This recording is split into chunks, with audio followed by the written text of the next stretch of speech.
DSGN View. Here we examine the obstacles combating our nation and we consciously think out of the box to offer alternative solutions and recommend long-term goals to solve them.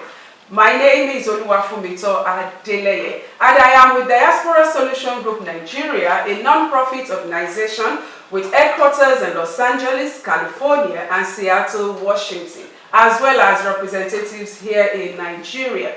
Our mission is short. We believe that no country develops without the aid of diaspora's efforts. And as US President JFK once said, ask what you can do for your country and not what your country can do for you. And on that note, I'll be right back after this short break.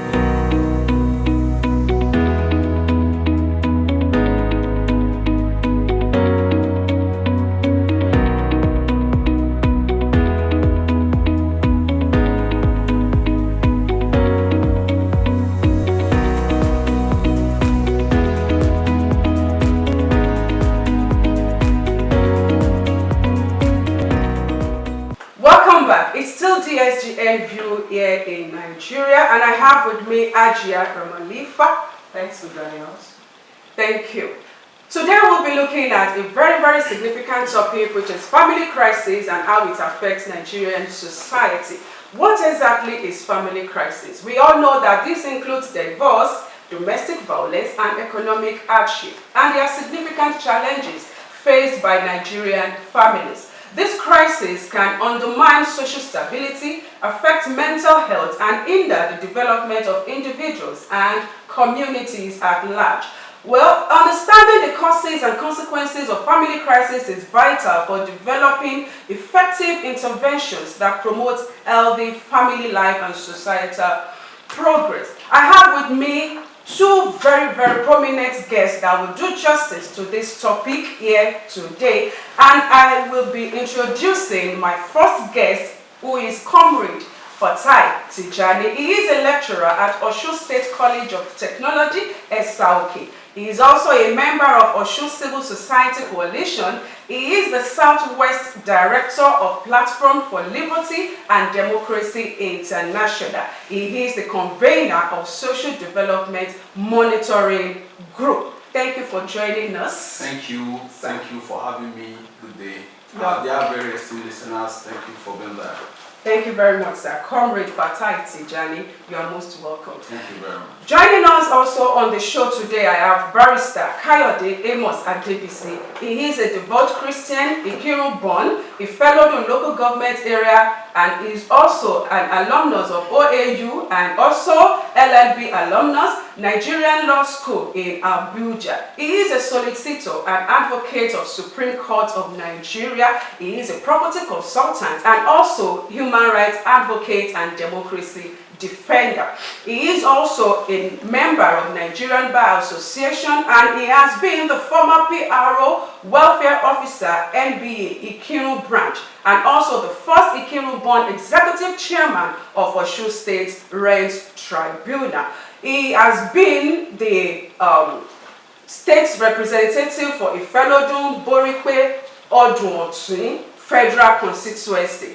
Wow, he is also the Diocesan Legal Advisor of St. Saviour African Church, Northeast Ikiru and others. He is also the legal advisor of the National Association of Holy Michael Old Students, Ikiru, and he is also a progressive school of thought legal retainer to several individuals, corporate bodies on diverse issues and active participants as counsel at famous Osun State NSAS panel 2020 to 2022 under Alhaji Isiaq Adeboyega Oyetola's administration.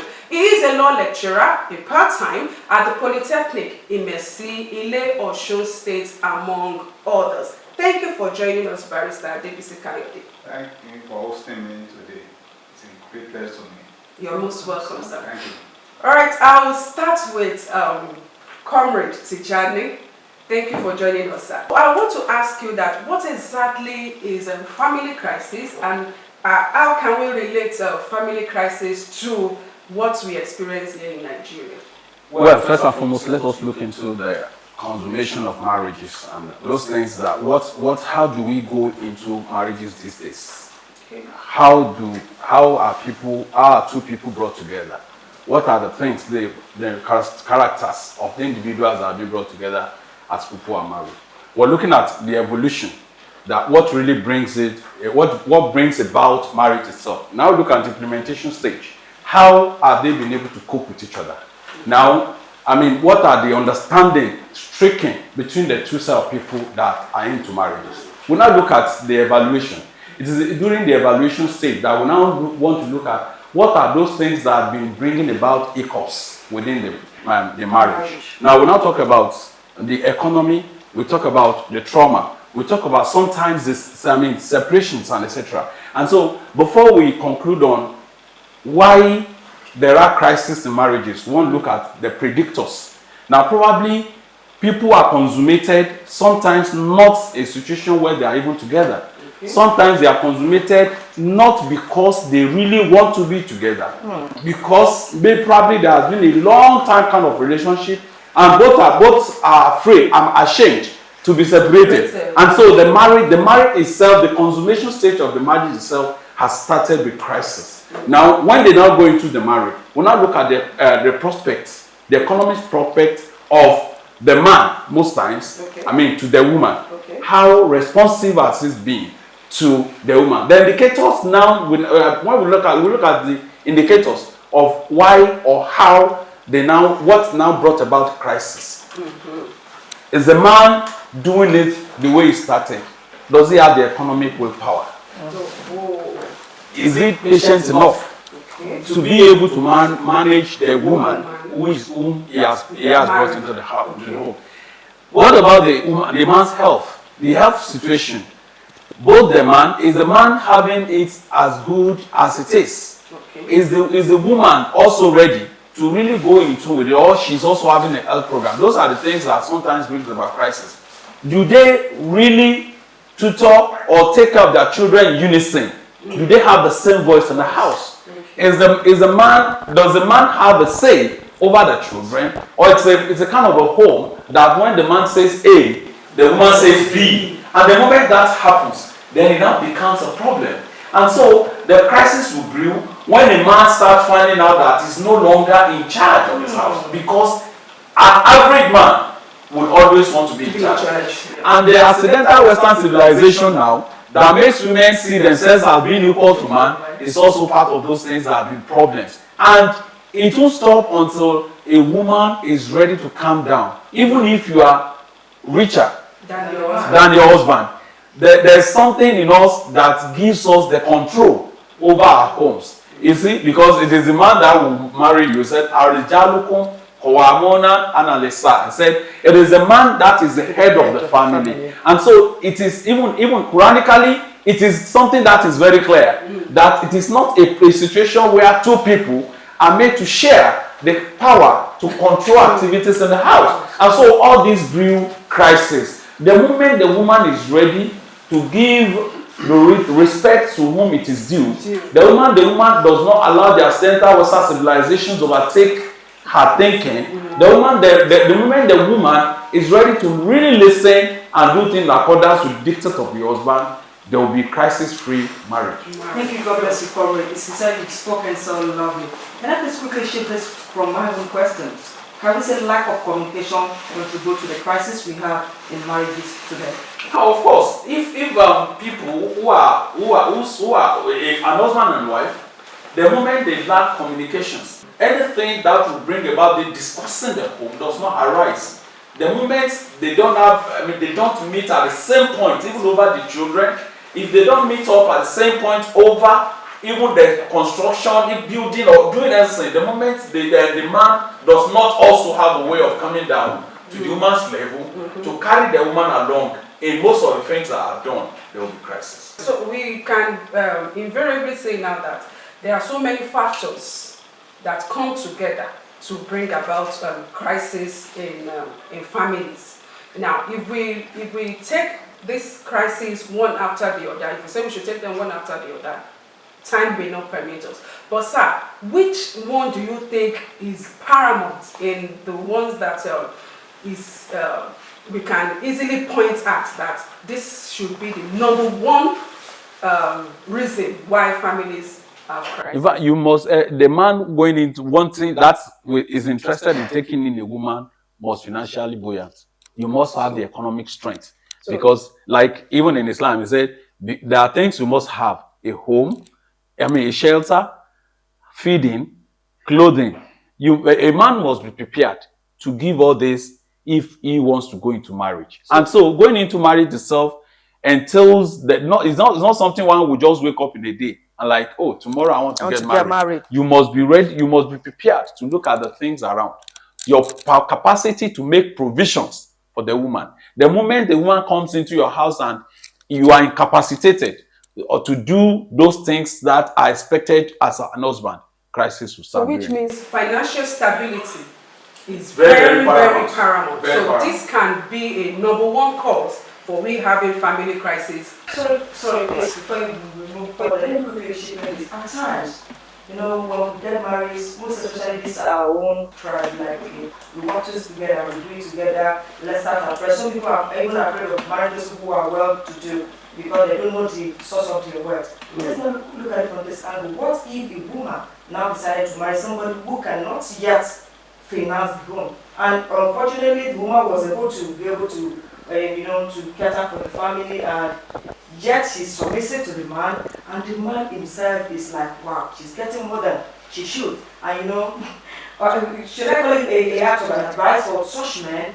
to that kind of woman that are ready to support them, man? That's what bad man does not have financial. Well, it has happened in the past.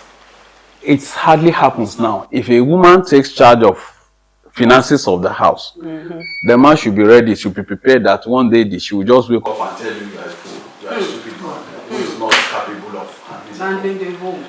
It is always advisable that a man who wants to have a woman as his wife must be prepared. It has happened in the past, like I said, during the time of the Prophet Muhammad. The wife he got married to was a wealthy woman. And as soon as the woman married him, he transferred everything she had to the husband. Is that still relevant now, sir? It is relevant. That's why I said women now say, okay, I'm as rich as this. I want to, transfer my yes, to my man, and the man will not pack everything. No. There are two ways. Okay. There are men who will do what you have just posited, and there are men who would never do that. Yes. And so there are not. We don't have too many women who can come and say, "Oh, all I have, I am giving to my husband." Hardly hear of such. Yes. Even if the father is rich and he marries someone whose father is not rich, and etc. I remember. Let me share my little experience. Right. While in the university, I was with a lady whose father was very big at Kogi in Lagos State, and we continued until I lost my dad. My dad was not a pauper too, because at least we were privileged to be living on the island, the Victoria Island precisely. And so I lost him, and things started changing. When we were about graduating from school, so many things we've been doing together start changing. And the young lady was with before, she has to go back to, because probably she was looking at my background. That, if my father is this and his father is this, then some people meet at a point at the top. And so as soon as my own dad died, things started changing. And today, by the grace of God, she lost both parents. And I'm even in the position to even do a lot of things to her, because she now ran after someone that has a name, so to say, at that Ikorodu environment. And she got married to that person. And I'm also playing a role today. So I'm just saying, in essence, is that it is very, very important that most times women want to see it is not of men to look at backgrounds of whether a woman's father is rich or not. It has always been the woman that this person, because no woman will marry a man except the man has a prospect. If you don't have a prospect, forget about the woman coming to. Thank you very much. I really like to dwell on that. Maybe when we come back from this short break, we want to hear from our viewers on street about family crisis in Nigeria. We'll be right back.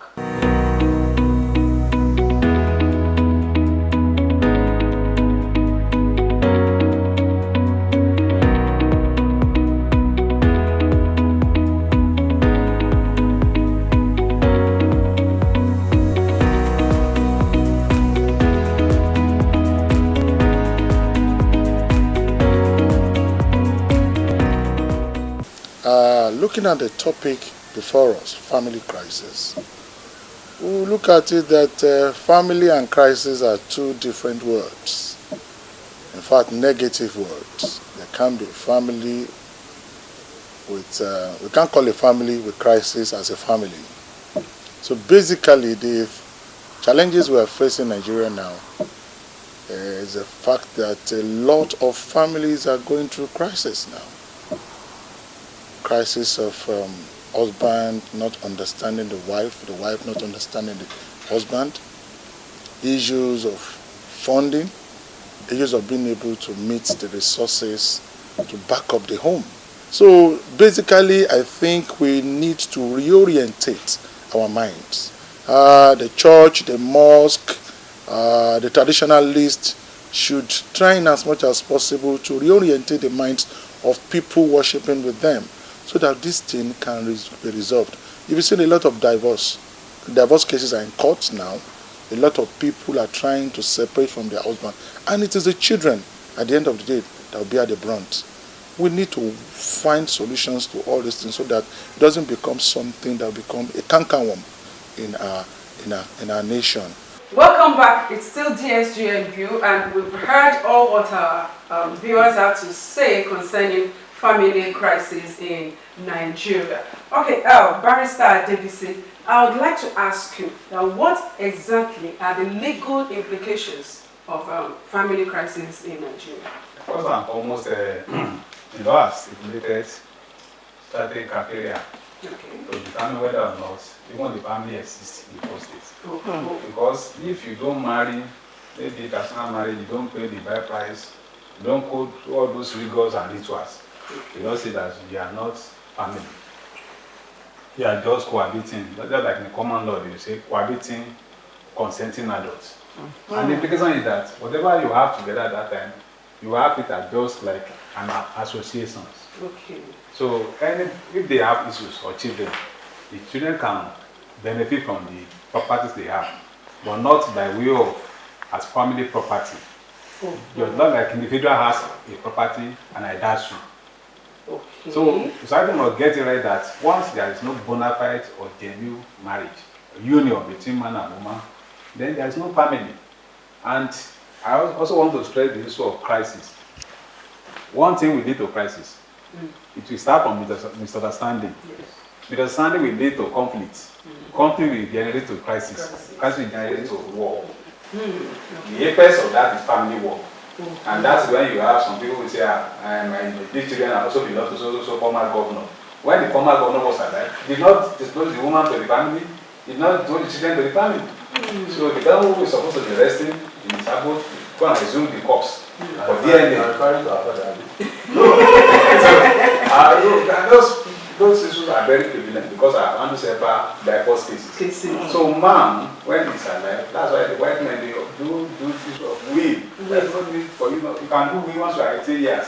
Doesn't mean that you are your death. Yes, you are be 18 years. Really? Yes. Is there a legal backing to that? You getting to age 18 and want to write your will? Would you have achieved anything? They are like some people can give Depends. property. Okay. Some people are going to wait. Oh, yeah, sure. So there are so many factors you can make it to have property. Maybe you are going to wait.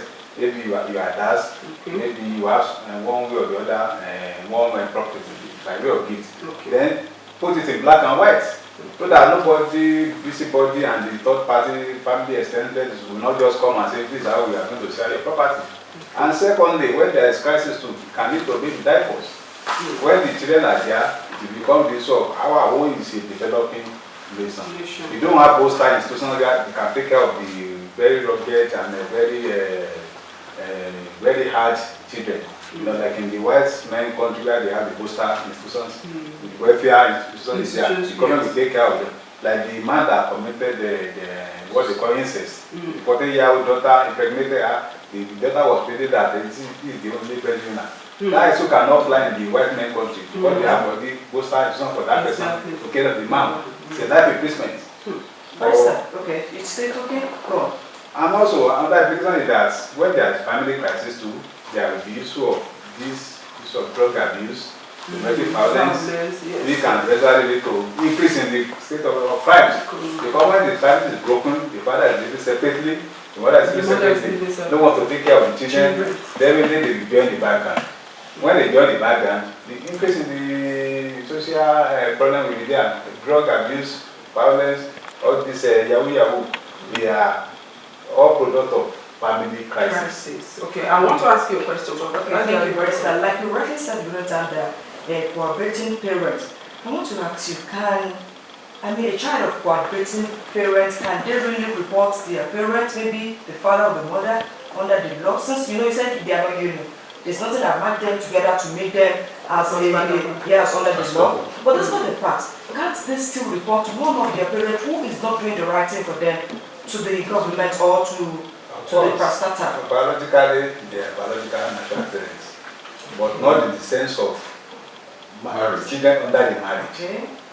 So which means they are still legally, they can still go file a good report that so thing is happening in my own family. Yeah, that's what the two of the Nigerian persons stipulate that no matter the circumstances of birth, whether as a of cohabiting, whether as a of so-called illegitimate child, no matter illegitimate child, as far as a rape or so, I don't foresee it.